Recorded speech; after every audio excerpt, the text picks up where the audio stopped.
अशोक सिंहासरखौ बरायफिननो खावलायबाय थाबैनो ढेकियाजुलि नर्थ मण्डलनिफ्राय बरायफिननो खावलायबाय आरो बिथांमोननि मेम्बारखौ फरायहांबाय बिथांमोना जोब्बाय दायो सनाथि सेल्फ हेल्प ग्रुप बिथांमोनखौ बरायफिननो खावलायबाय सनाथि सेल्फ हेल्प ग्रुप एक्स एनएलए बि राङापारानिफ्राय बरायनो नागिरदों बिथांमोनखौ बरायफिननो खावलायबाय एक्स एनएलए बि थाब थाब बरायफिननांगौ नाम खारि जानायफ्रा बिहुराम बर' एमए एन्ड हाई स्कुल बिथांमोननिफ्राय बरायनो फैगोन थाबैनो बरायफैनांगौ बरायग्रा बिथांमोना बहा थांखो आर'नाइ सेल्फ हेल्प ग्रुप बरायफिननो खावलायदों निजोमपुरि गामि बाथौ आफादनिफ्राय बरायफिननो खावलायदों थुरिबारि दावगासार एलपि स्कुलनिफ्राय बरायनो खावलायदों फिसानो एसएमसिनिफ्राय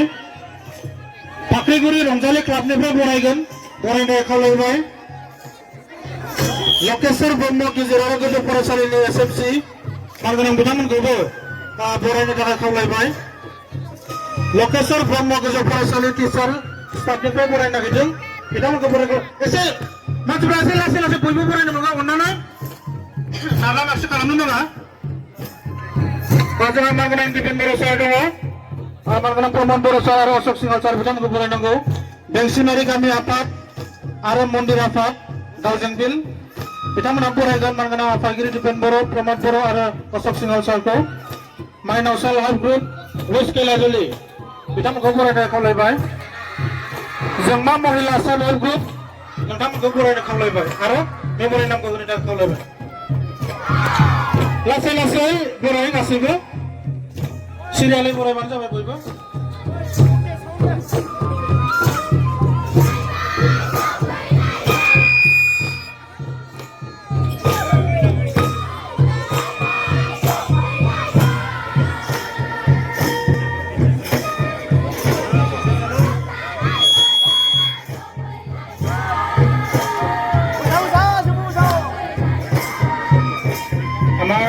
सम्मानीय आलही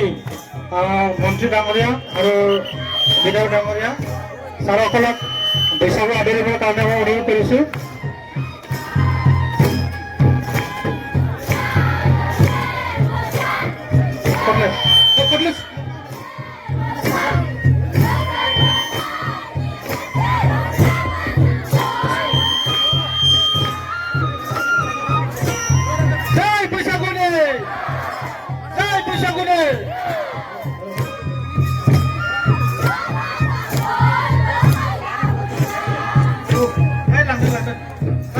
माबा लांदों कटलेस लांदों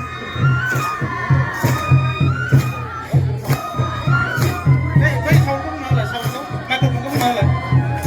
कटलेस साउन्ड बनाय दियोसो साउन्ड मनिटर कटलेसखौ দি দিয়ক कटलेसखौ बनाय দিয়ক हेलो সোনকালে हेलो समायना फोजों जाहानि दावराया बिरबोलायबाय हनै दावराया बिरबोलायबाय समायना फोजों जाहानि दावराया बिरबोलायबाय हनै दावराया बिरबोलायबाय राति गैयायै दावलायबाय लाइमोन सिख्ला नुनानै गोसोआ फाग्ला जाबाय हनै गोसोआ फाग्ला जाबाय खाम संनो रोङै जि थानो रोङै सिख्लाया